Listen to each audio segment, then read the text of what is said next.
El Rey que viene cerca está, el mismo que en la cruz murió, mas solo viene esta vez por los que rescató. Cerca está, a las puertas mismas llega ya. Viene presto, a las puertas llega ya. De su venida vemos ya señales muchas por doquier, y pronto el alba eternal podrán los pueblos ver. Cerca está, a las puertas mismas llega ya. Viene presto, a las puertas llega ya.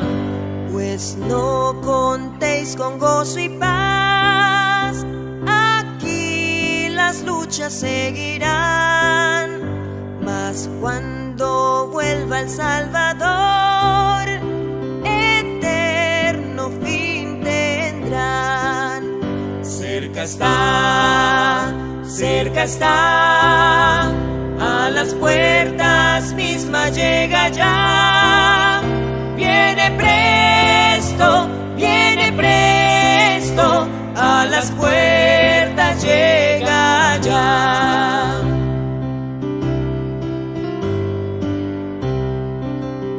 Entonces nuestro hogar será la tierra nueva eternal. La muerte nunca entrará, pues todo es inmortal. Cerca está, a las puertas mismas llega ya. Viene presto, a las puertas llega ya. Viene presto, a las puertas llega ya.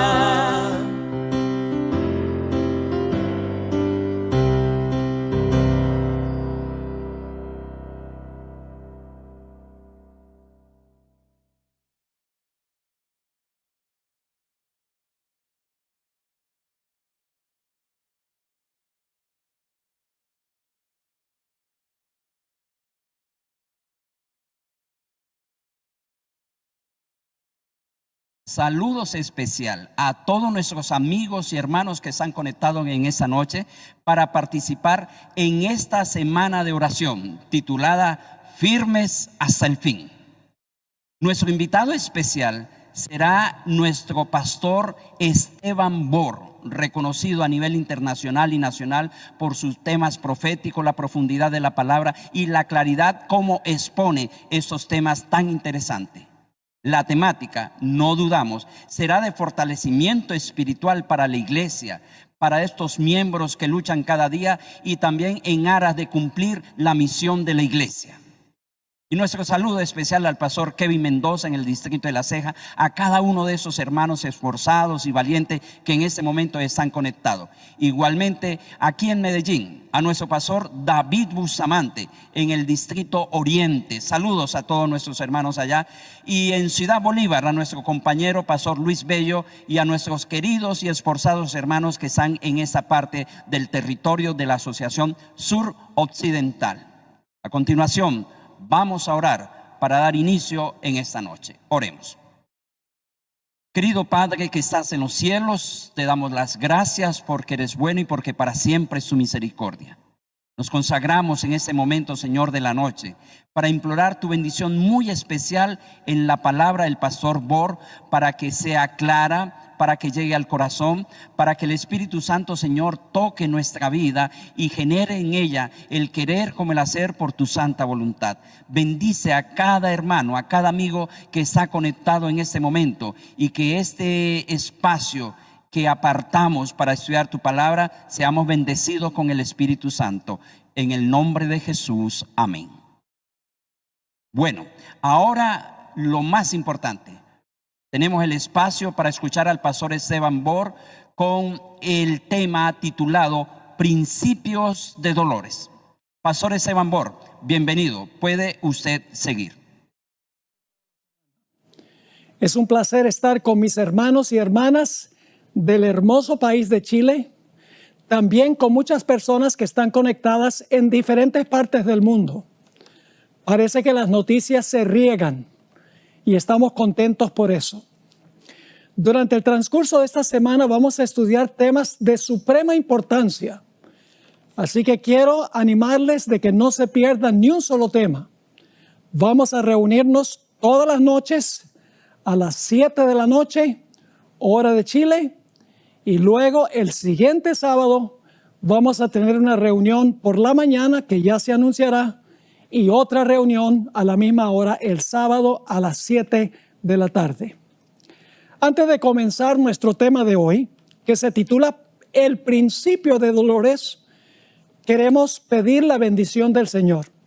Así que les invito con reverencia a meditar sobre la oración que voy a elevar a Dios. Padre Celestial, gracias te damos ahora por el privilegio de abrir tu santo libro. Pedimos, Señor, que ese santo libro nos hable individualmente, que podamos saber cuál es tu voluntad y que tengamos la disposición de serte fieles, aún en los tiempos más difíciles. Gracias, Padre, por el privilegio de acercarnos a tu trono en oración. Sabemos que has escuchado esta oración y que nos responderás, porque venimos a ti confiados en el precioso nombre que es sobre todo nombre, el nombre de Cristo Jesús. Amén. Los primeros dos temas que vamos a trazar en el transcurso de esta semana tienen que ver con eventos finales. Ahora, hay diferentes formas de estudiar las profecías. La primera forma que podemos estudiar las profecías es temáticamente. Es decir, sustraemos de diferentes partes de la Biblia los eventos que van a ocurrir en el futuro y entonces ponemos todos esos eventos en el orden en que van a ocurrir. Un ejemplo de esto es el libro de Elena White, Eventos de los Últimos Días. Cada capítulo es un tema de lo que va a ocurrir en el futuro y los capítulos están en orden cronológico de acuerdo a cómo los eventos van a ocurrir. También podemos hacer eso con la Biblia. Podemos buscar en diferentes partes de la Biblia los eventos que van a ocurrir y luego los ponemos en orden cronológico. Así que se pueden estudiar las profecías temáticamente. También podemos estudiar las profecías desde la perspectiva del libro de Génesis. Hace algunos años hice una serie que se titula Descubriendo los Misterios de Génesis. Y mostré que las historias de Génesis no solo son historias, sino que son profecías. Es decir, las historias de Génesis son tipológicas de eventos finales. Por ejemplo, Jesús dijo, como fue en los días de Noé, así será la venida del Hijo del Hombre. Como fue en los días de Lot, así será la venida del Hijo del Hombre. La experiencia de la Torre de Babel en Génesis 11 es la base de lo que nosotros tenemos en el libro de Apocalipsis sobre Babilonia. La historia de Caín y Abel es una ilustración del conflicto final, los puntos que tienen que ver con el conflicto final, la adoración y la obediencia a Dios. La historia de Génesis 22, a donde Abraham lleva a su hijo Isaac para sacrificarlo al monte Moria, es simbólico del sacrificio que tuvo que hacer el Padre enviando a Jesús a este mundo. Es decir, Génesis es un libro hermoso para estudiar los eventos finales. También podemos estudiar los eventos finales analizando las parábolas de Jesús. Hace un par de años tuve una clase ancla aquí en nuestro estudio y el propósito era estudiar las parábolas, los milagros, las metáforas y las analogías que usó Jesús. Y al preparar el manual para esa clase quedé maravillado de la cantidad de parábolas y milagros y metáforas que usó Jesús que tienen que ver directamente con eventos finales. Es decir, podemos estudiar eventos finales desde la perspectiva de las parábolas. Lógicamente, podemos estudiar también eventos finales desde la perspectiva de Daniel y Apocalipsis. Son libros proféticos en todo sentido de la palabra. El problema que tenemos con estudiar temáticamente Génesis, las parábolas y Daniel y Apocalipsis es que estos eventos que se mencionan en estos libros no están en orden cronológico. Tenemos nosotros que buscar en todas esas fuentes y luego con oración y con estudio ver en qué orden están los eventos que encontramos allí.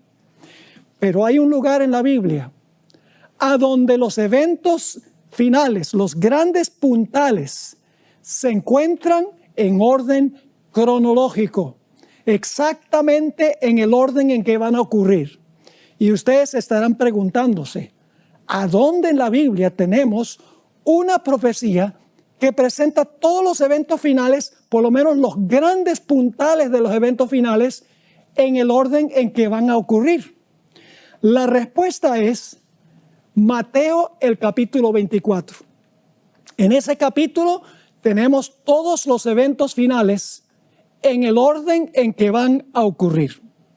Ahora, antes de entrar al estudio de Mateo 24, y hoy vamos a estudiar los versículos 5 hasta el versículo 15, y mañana vamos a decir mucho más en cuanto al versículo 15.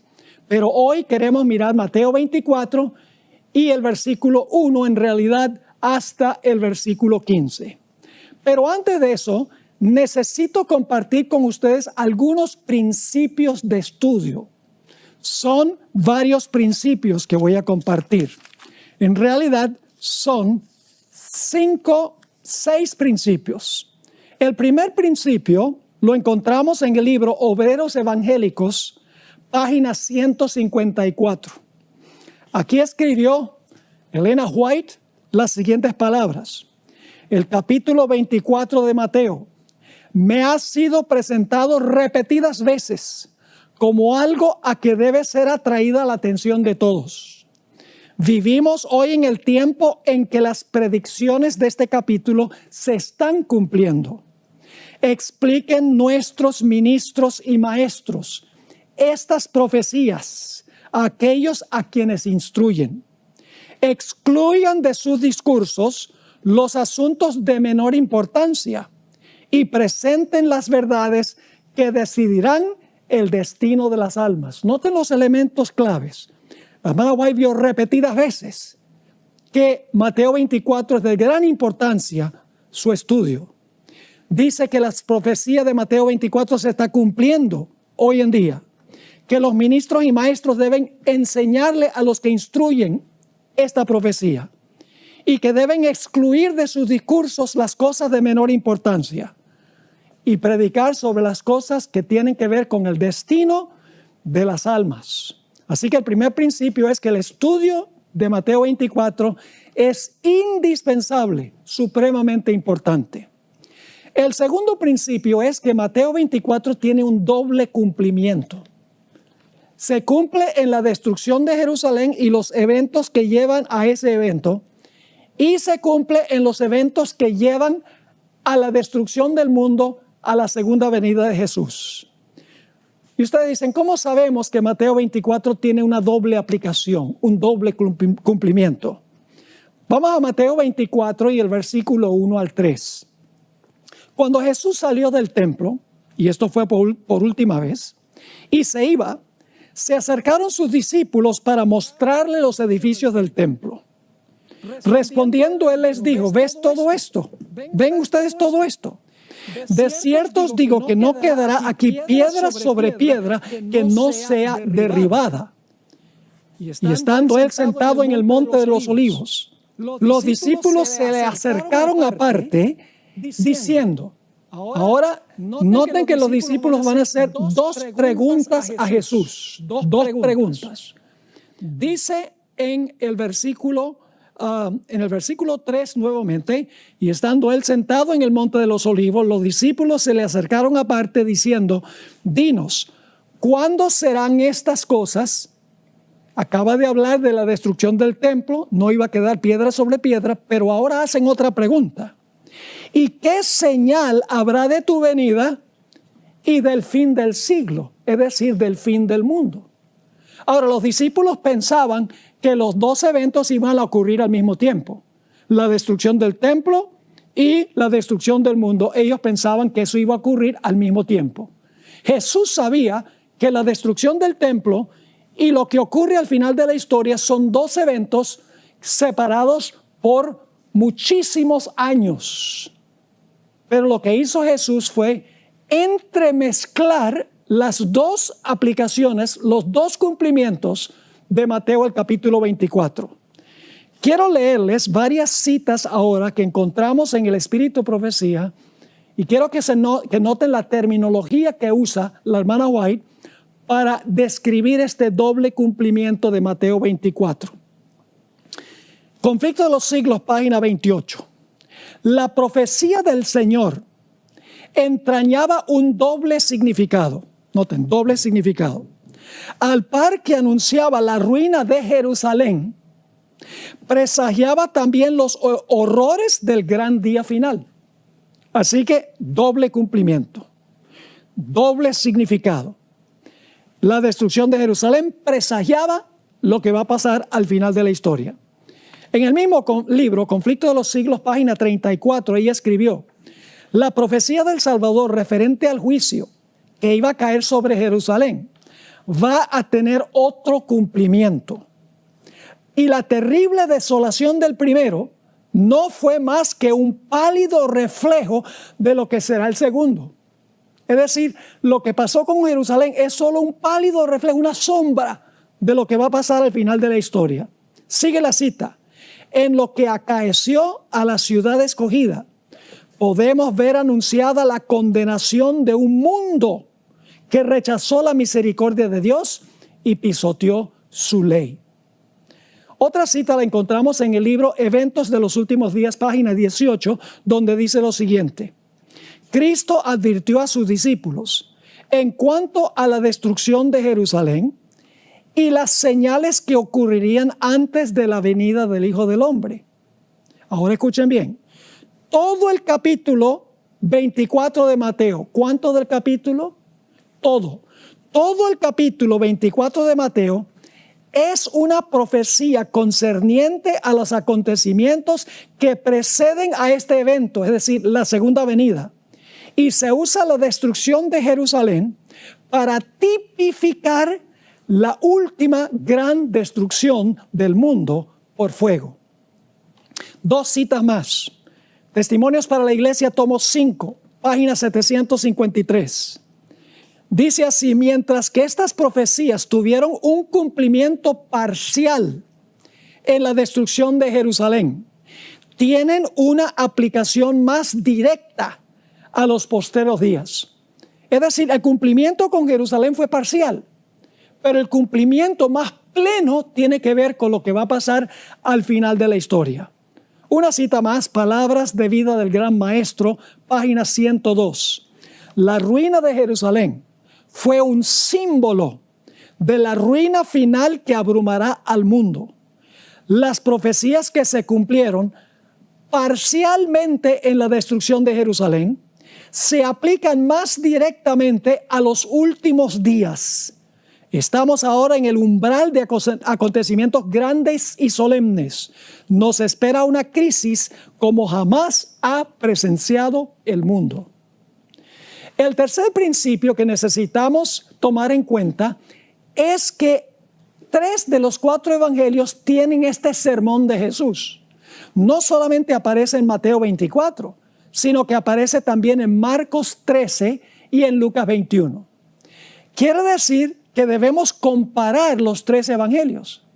Porque Marcos y Lucas dicen cosas que Mateo no dice. Y Mateo dice cosas que Marcos y Lucas no dicen.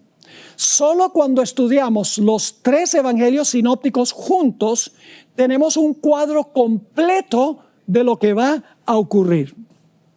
El siguiente principio, el principio número 4, es que Jesús predicó este sermón no para convencer a los mundanos de que las señales indican que Jesús está próximo a venir. Es decir, el enfoque del capítulo no está sobre los incrédulos, sobre la gente secular, sino para el pueblo de Dios. Ahora, no me entiendan mal. No hay ningún problema con usar Mateo 24 en campañas evangelísticas para hablarle a los asistentes en cuanto a las señales que están ocurriendo en el mundo hoy que indican que Cristo viene pronto. No hay ningún problema con eso. Pero la intención original de Mateo 24, de las palabras de Jesús, era que sus seguidores no fuesen engañados. Las señales eran para los seguidores o son para los seguidores de Jesús, para que no sean engañados, para que no pierdan la fe cuando venga la persecución. Y ustedes dicen, ¿cómo sabemos eso? Bueno, vamos a Mateo 24 y vamos a leer algunos versículos aquí rápidamente. Mateo el capítulo 24 y el versículo 4. Mateo 24 y el versículo 4. Jesús le está hablando a sus discípulos. Respondiendo Jesús les dijo, mirad que nadie os engañe. Es decir, miren que nadie los engañe a ustedes, mis discípulos. Noten lo que dice el versículo 15, que vamos a llegar a eso esta noche para solamente introducir el estudio de ese versículo.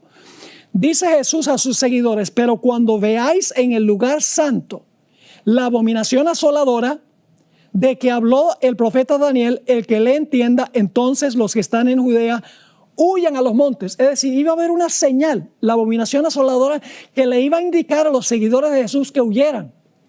Los que no eran discípulos de Jesús no hubieran entendido la señal. No hubieran sabido que esa señal iba a causar que ellos huyeran. Es decir, la señal de la abominación asoladora era para los seguidores de Jesús. Notamos también los versículos 24 al 27. Vamos a leer el 23 para el contexto. Entonces, si alguno os dijere, recuerden que está hablando a sus discípulos, mirad, aquí está el Cristo, o mirad, ahí está, no lo creáis.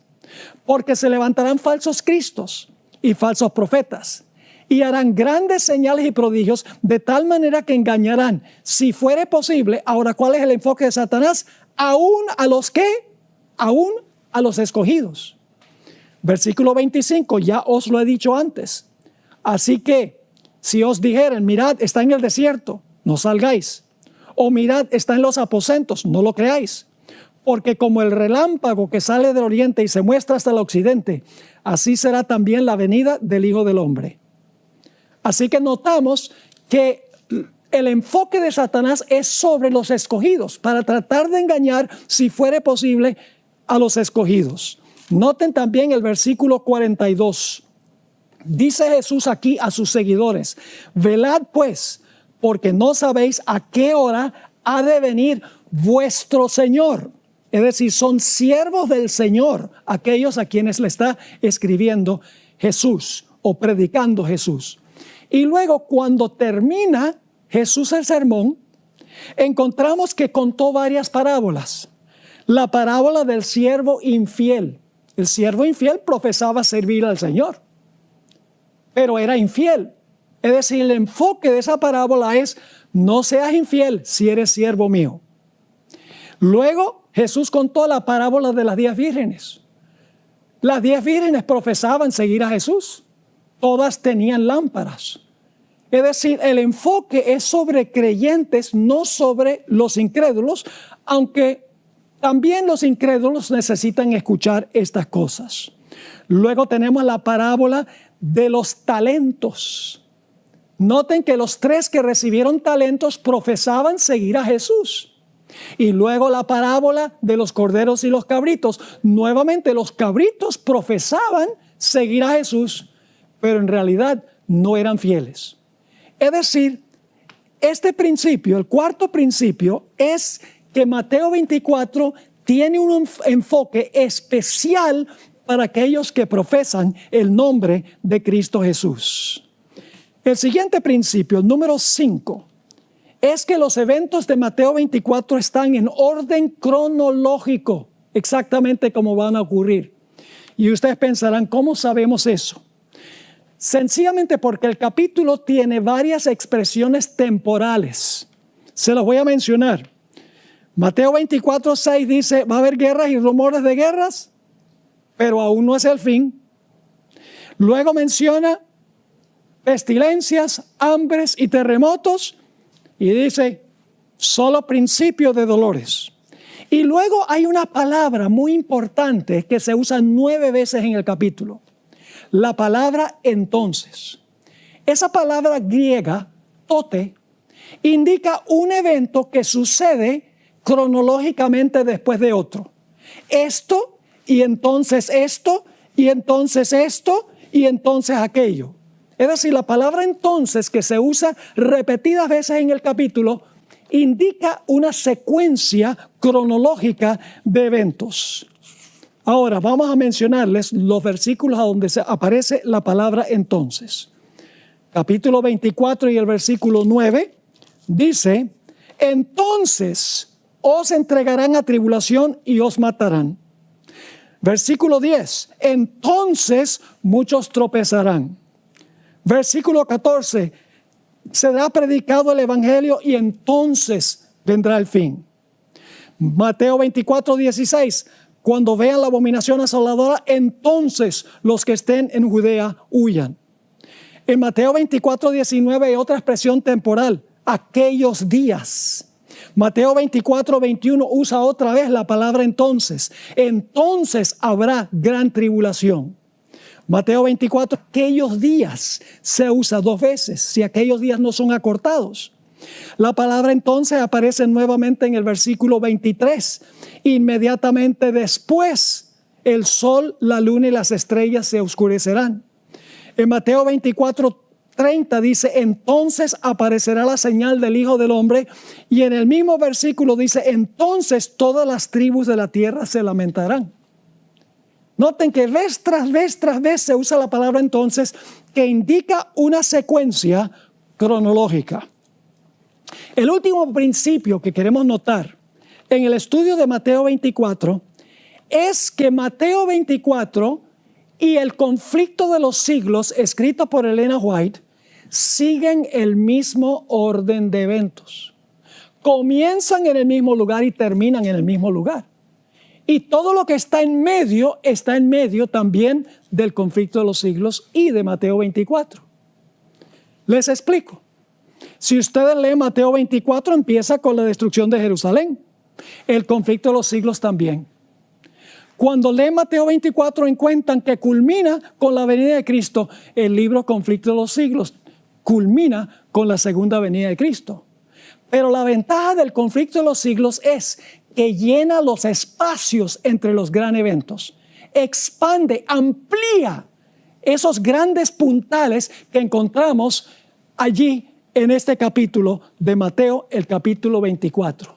Es decir, si ustedes quieren tener el cuadro completo de todo lo que va a ocurrir dentro de esos puntales, entre uno y otro, lean el conflicto de los siglos.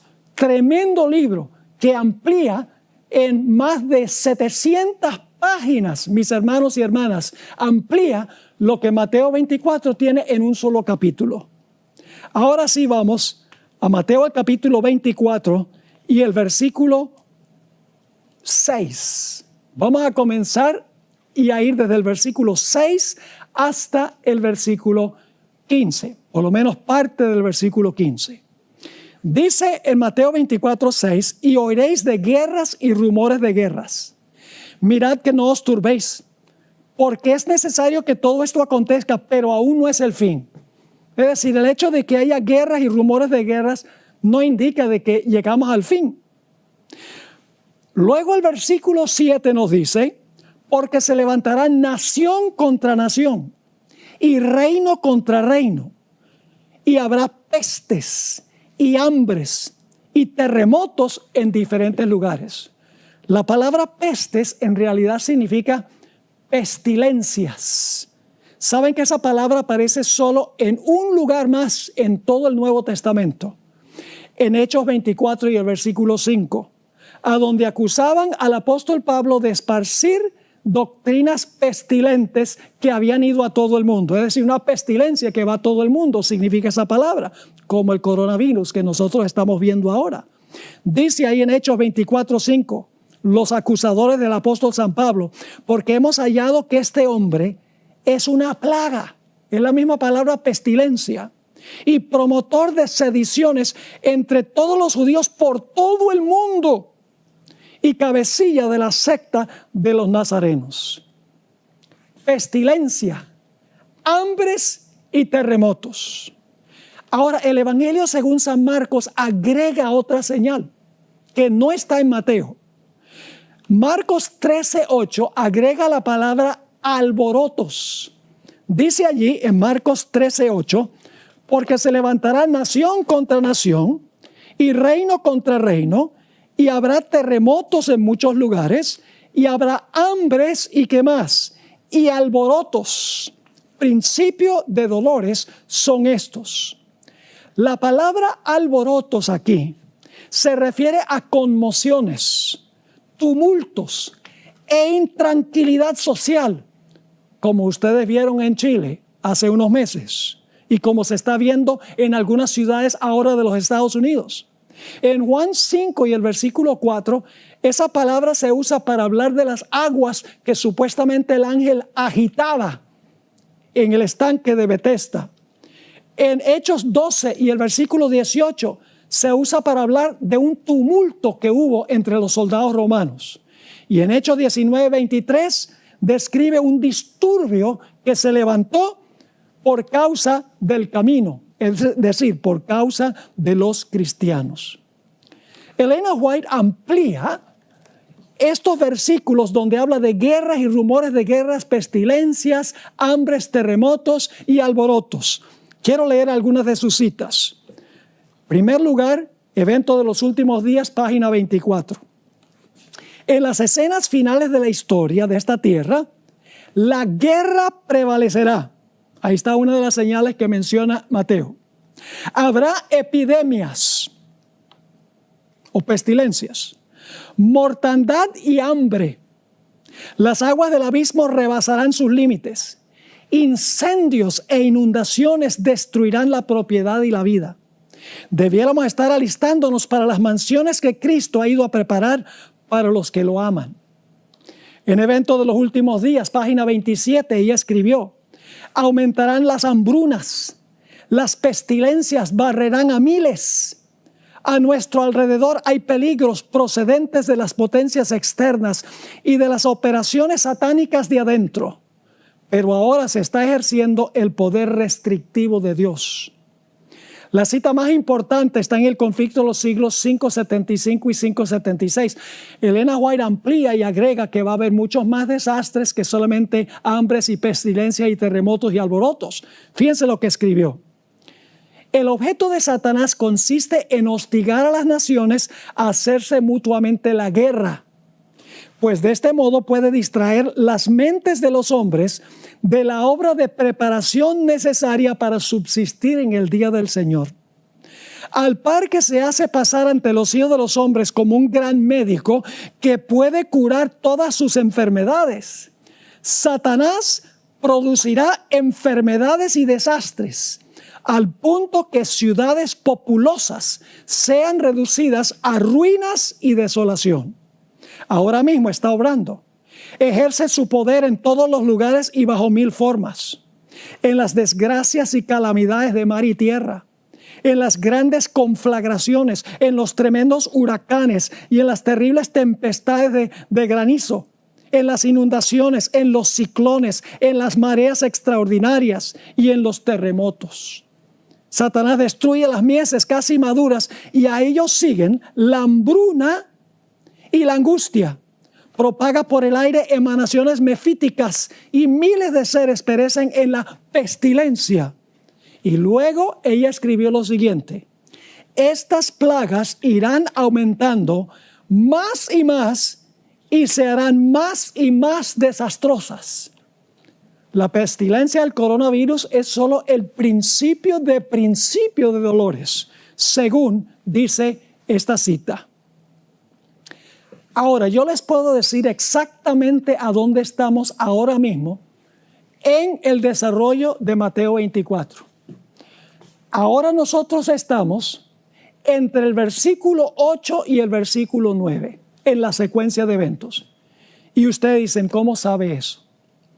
Porque el siguiente versículo, el versículo 9, después de decir el versículo 8 que habrá guerras, rumores de guerras, pestilencias, hambres, terremotos, alborotos, entonces el siguiente versículo dice algo muy interesante, el versículo 9. Entonces, os entregarán a tribulación y os matarán. Y seréis aborrecidos de todas las gentes por causa de mi nombre. Eso no ha pasado todavía. Todavía el mundo no se ha lanzado contra los cristianos, matándolos, y no son aborrecidos por todas las gentes del mundo. Por eso digo, estamos entre el versículo 8 y el versículo 9 de Mateo, el capítulo 24. Ahora, ¿recuerdan la cita que leí de Elena G. de White? A donde ella escribió en cuanto a todos los desastres que iban a ocurrir más y más frecuentemente y cada vez más terrible. Ahora quiero leer la siguiente oración después de eso. Ella captó que finalmente todo eso se le va a echar la culpa por suceder al pueblo de Dios, como dice el versículo 9. Dice en el Conflicto de los Siglos 5:76, la siguiente oración. Entonces, el gran engañador persuadirá a los hombres de que son los que sirven a Dios los que causan estos males. Ahí está el versículo 9. Sigue escribiendo, la parte de la humanidad que haya provocado el desagrado de Dios lo cargará a la cuenta de aquellos cuya obediencia a los mandamientos divinos es una reconvención perpetua para los transgresores. Se declarará que los hombres ofenden a Dios al violar el descanso del domingo, que este pecado ha traído calamidades que no concluirán hasta que la observancia del domingo no sea estrictamente obligatoria, y que los que proclaman la vigencia del cuarto mandamiento, haciendo con ello que se pierda el respeto debido al domingo y rechazando el favor divino, turban al pueblo y alejan la prosperidad temporal. Así que los versículos 7 y 8 dicen guerras y rumores de guerras, nación contra nación, reino contra reino, pestilencias, hambres, terremotos, alborotos. Y luego el versículo 9 dice, entonces los van a perseguir. Eso precisamente dice la hermana White. Después de ampliar eso, ella dice, entonces el gran engañador persuadirá a los hombres de que son los que sirven a Dios los que están causando estos males. Ahora es interesante, la palabra tribulación se encuentra 2 veces en Mateo 24. La primera vez sencillamente dice tribulación, aquí en el versículo 9. Versículo 9 dice nuevamente, entonces, en la conexión con lo que viene anteriormente, entonces os entregarán a tribulación. La segunda vez que se usa la palabra tribulación ya viene con calificativo. En el versículo 21 habla de la gran tribulación. Es decir, va a haber una tribulación antes de la gran tribulación. Ahora, la pregunta clave es, en esa tribulación, ¿quiénes van a perseguir a quiénes? No dice Mateo. Sencillamente Mateo dice, van a entregarlos a tribulación, los matarán, serán aborrecidos de todas las gentes por causa de mi nombre. Pero el Evangelio de Lucas sí dice quiénes van a perseguir a quiénes.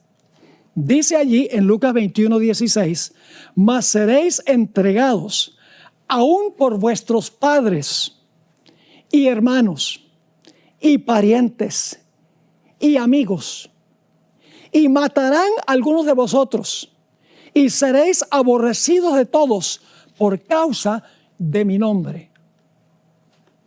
Ahora sabemos que familiares entregarán a familiares y amigos entregarán a amigos cuando venga la persecución. En ese tiempo los fieles de Dios van a tener que comparecer ante reyes y gobernantes para dar testimonio de su fe. El fuerte clamor de Apocalipsis, el capítulo 18. Ahora, Mateo no dice eso. Por eso necesitamos ir a los otros evangelios. Noten Marcos 13 y el versículo 9 y el versículo 11. Marcos 13, 9 y luego el versículo 11. Jesús dice aquí que cuando seamos llevados ante tribunales y gobernantes, no debemos preocuparnos. Dice así: pero mirad por vosotros mismos, porque os entregarán a los concilios. Y en las sinagogas, hoy le decimos iglesias, la primera aplicación eran sinagogas, la segunda es iglesias, y en las sinagogas os azotarán, y delante de gobernadores y de reyes os llevarán por causa de mí para testimonio a ellos. Es decir, vamos a tener que comparecer ante los grandes de la tierra para dar razón de nuestra fe.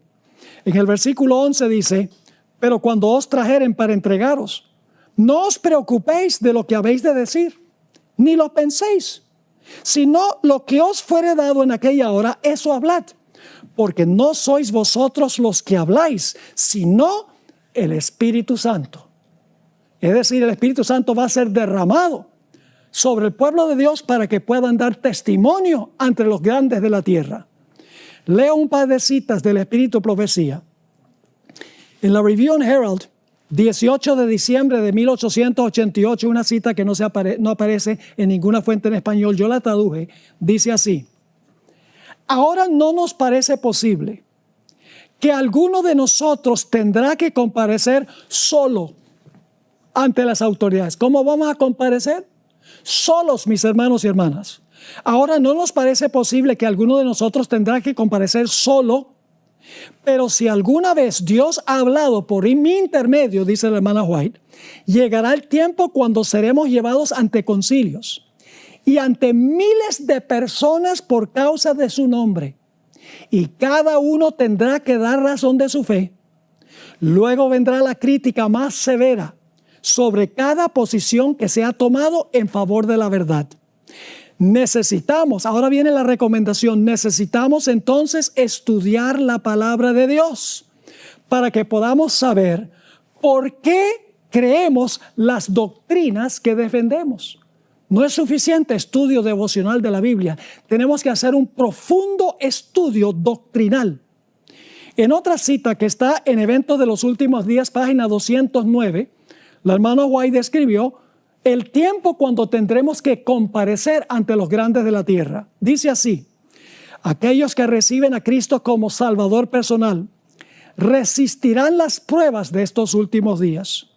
El Señor Jesús dará a los discípulos una lengua y una sabiduría que sus adversarios no podrán contradecir ni resistir.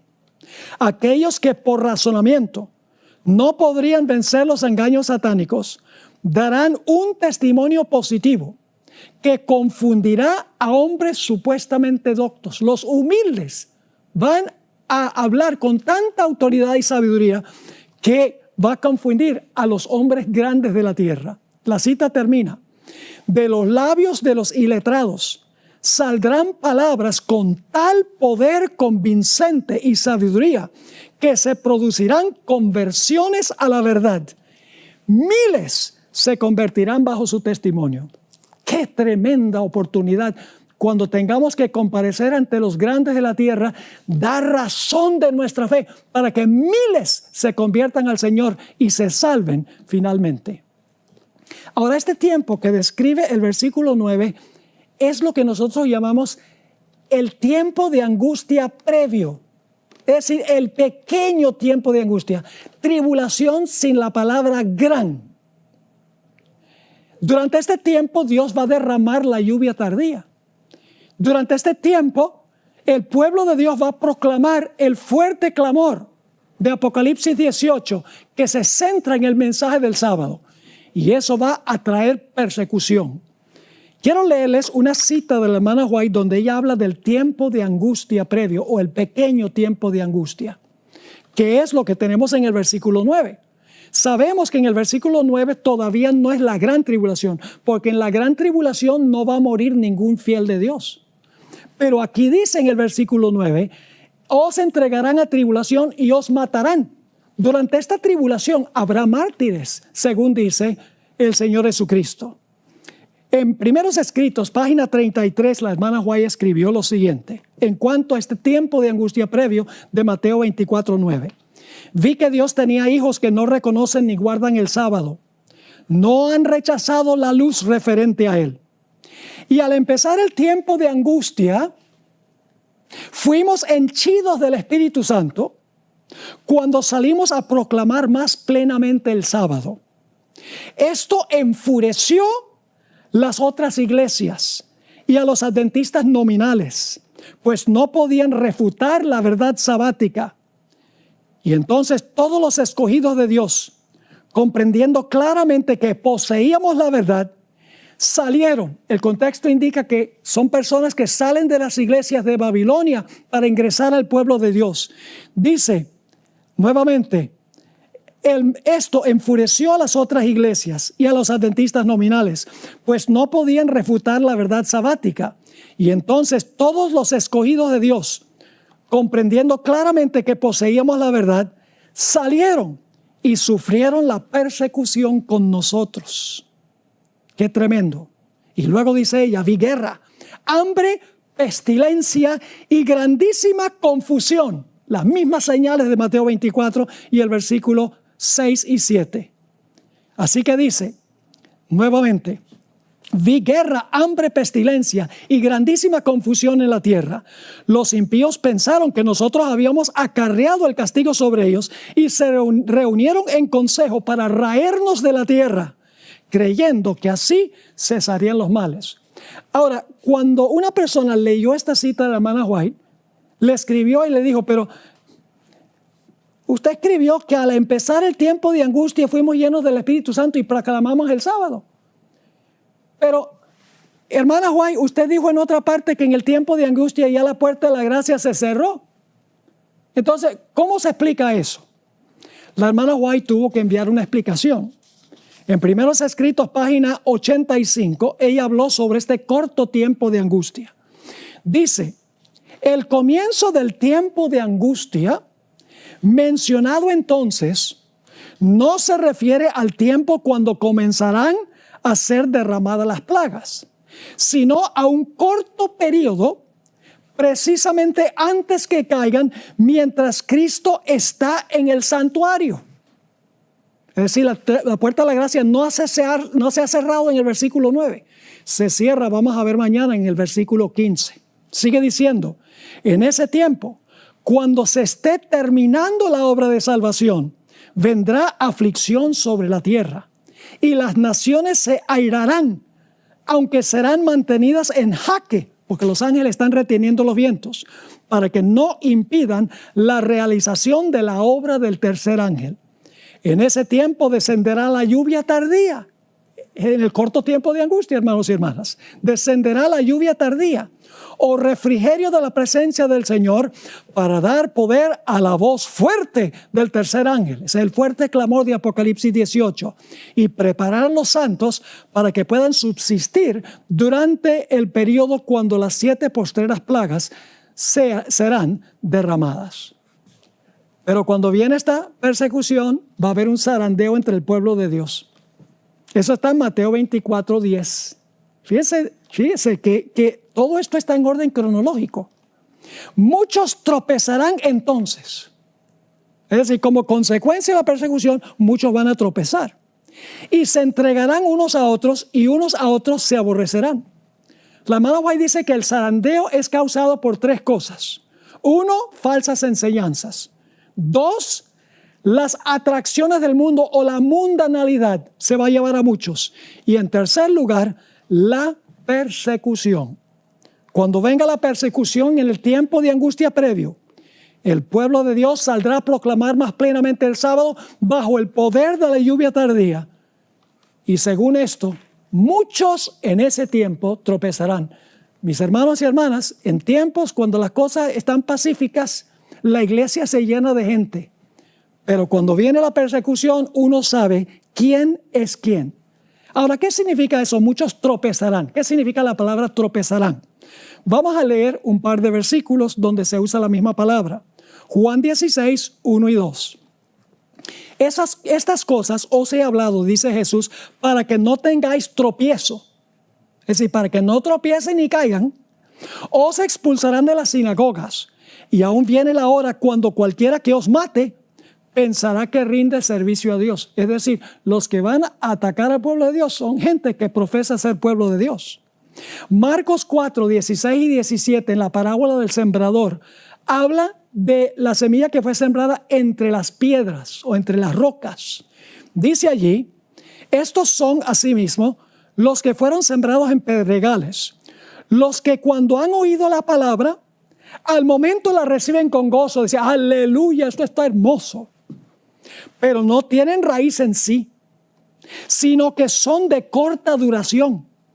Porque cuando viene, escuchen bien, la tribulación o la persecución por causa de la palabra, luego tropiezan.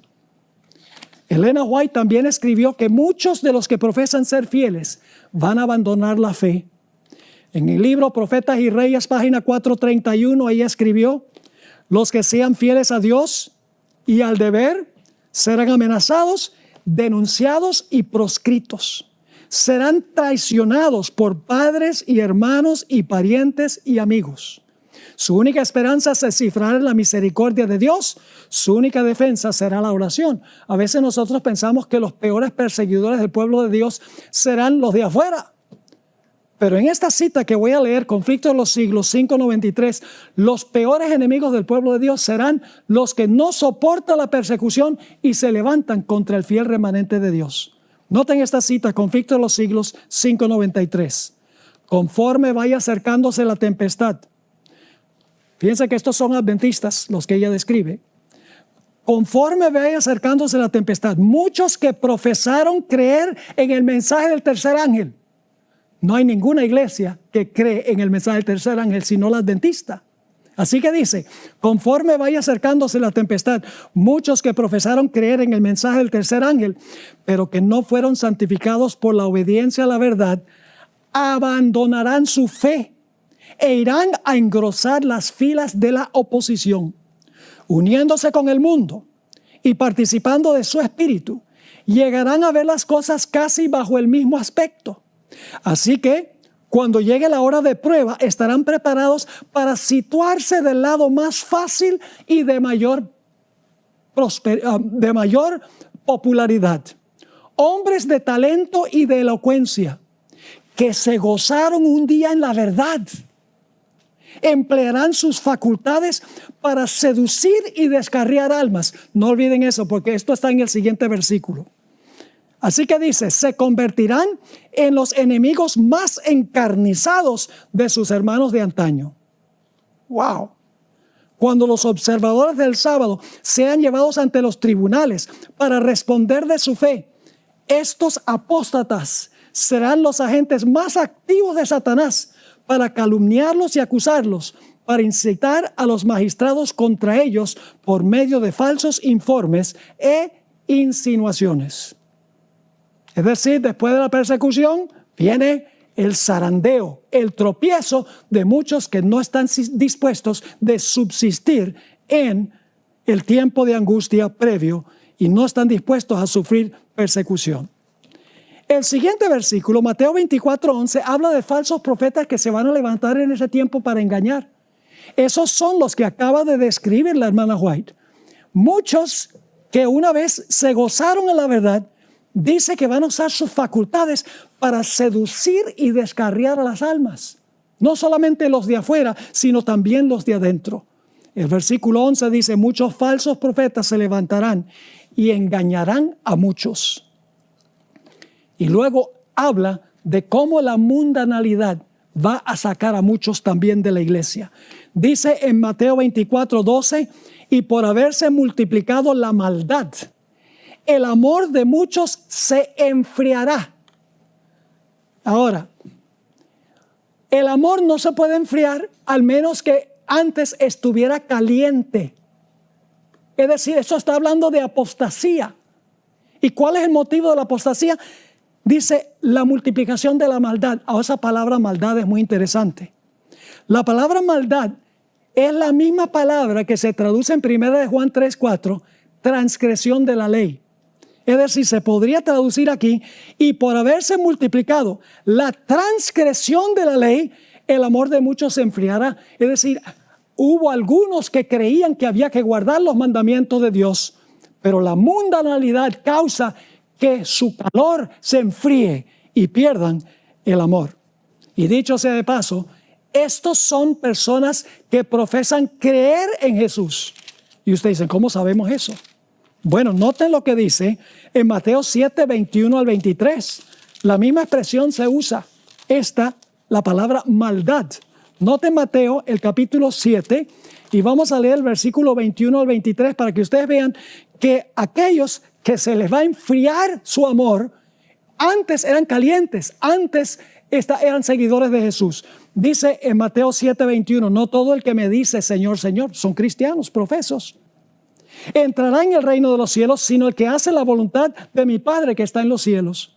Muchos me dirán en aquel día, Señor, Señor, ¿no profetizamos en tu nombre? Fíjense que eran cristianos.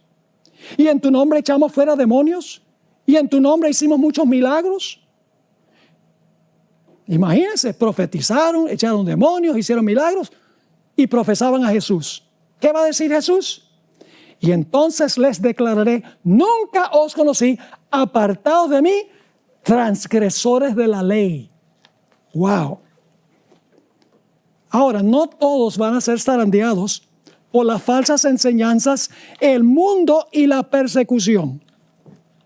Algunos van a permanecer firmes hasta el fin. Y por eso Jesús dijo en Mateo 24:13, mas el que perseverare hasta el fin será salvo. El que se mantenga firme en medio de la persecución, en medio de los engaños de los falsos maestros, en medio de la mundanalidad y la transgresión de la ley, esos van a perseverar hasta el fin y finalmente serán salvos.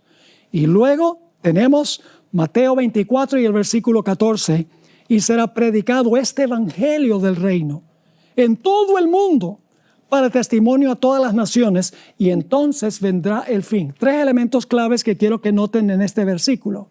En primer lugar, el evangelio se predica ¿a dónde? En todo el mundo. Y luego entonces, ¿qué sucede? Viene el fin. Ahora, ¿dónde encontramos en Apocalipsis esas 3 ideas? Apocalipsis 14 y el versículo 6 y 7 habla de la proclamación final a todo el mundo del mensaje del evangelio en un contexto especial. Dice en Apocalipsis 14, 6 y 7, vi volar por en medio del cielo a otro ángel que tenía, ¿qué cosa? El evangelio eterno, para predicarlo a los moradores de la tierra. Ahora bien, el evangelio va ¿a qué parte? A todo el mundo, a toda nación, tribu, lengua y pueblo, diciendo a gran voz, temed a Dios y dadle gloria, porque la hora de su juicio ha llegado, y adorad a aquel que hizo el cielo y la tierra, el mar y las fuentes de las aguas. Va a haber una proclamación del evangelio eterno al final de la historia, a toda nación, tribu, lengua y pueblo. Y luego, si ustedes van a Apocalipsis 14 y el versículo 14, se ve a Jesús sentado en una nube con una hoz aguda y va a regresar por segunda vez a la tierra. Entonces viene el fin, en otras palabras. En el conflicto de los siglos 3:56, Elena White escribió que el mensaje del evangelio al final de la historia se predica en un contexto especial. Esto es lo que escribió. El mensaje de salvación ha sido predicado en todos los siglos. Pero este mensaje, el del primer ángel, es parte del evangelio que solo podía proclamarse en los últimos días. Pues solo entonces podía ser verdad que la hora del juicio había llegado. Lutero no podía predicar, teme a Dios y dale gloria, porque la hora de su juicio llegó, porque la hora del juicio no fue en los días de Lutero. Pablo no podía predicar el mensaje del primer ángel tampoco.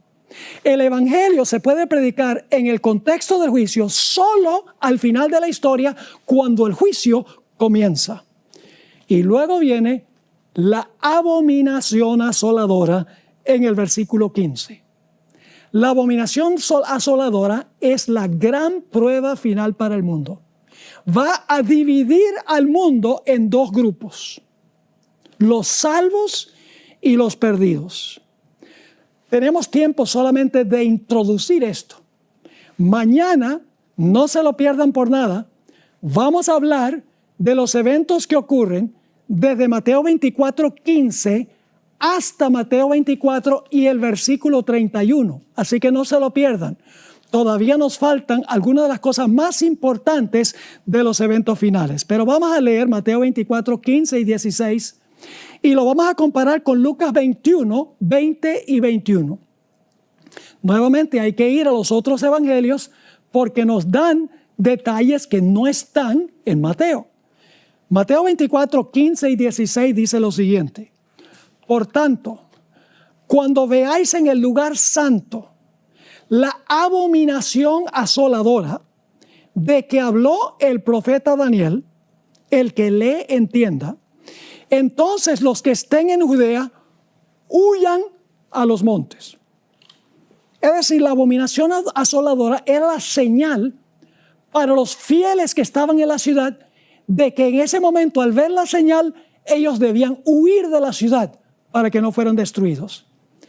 El Evangelio según San Lucas lo expresa de una forma distinta, radicalmente distinta.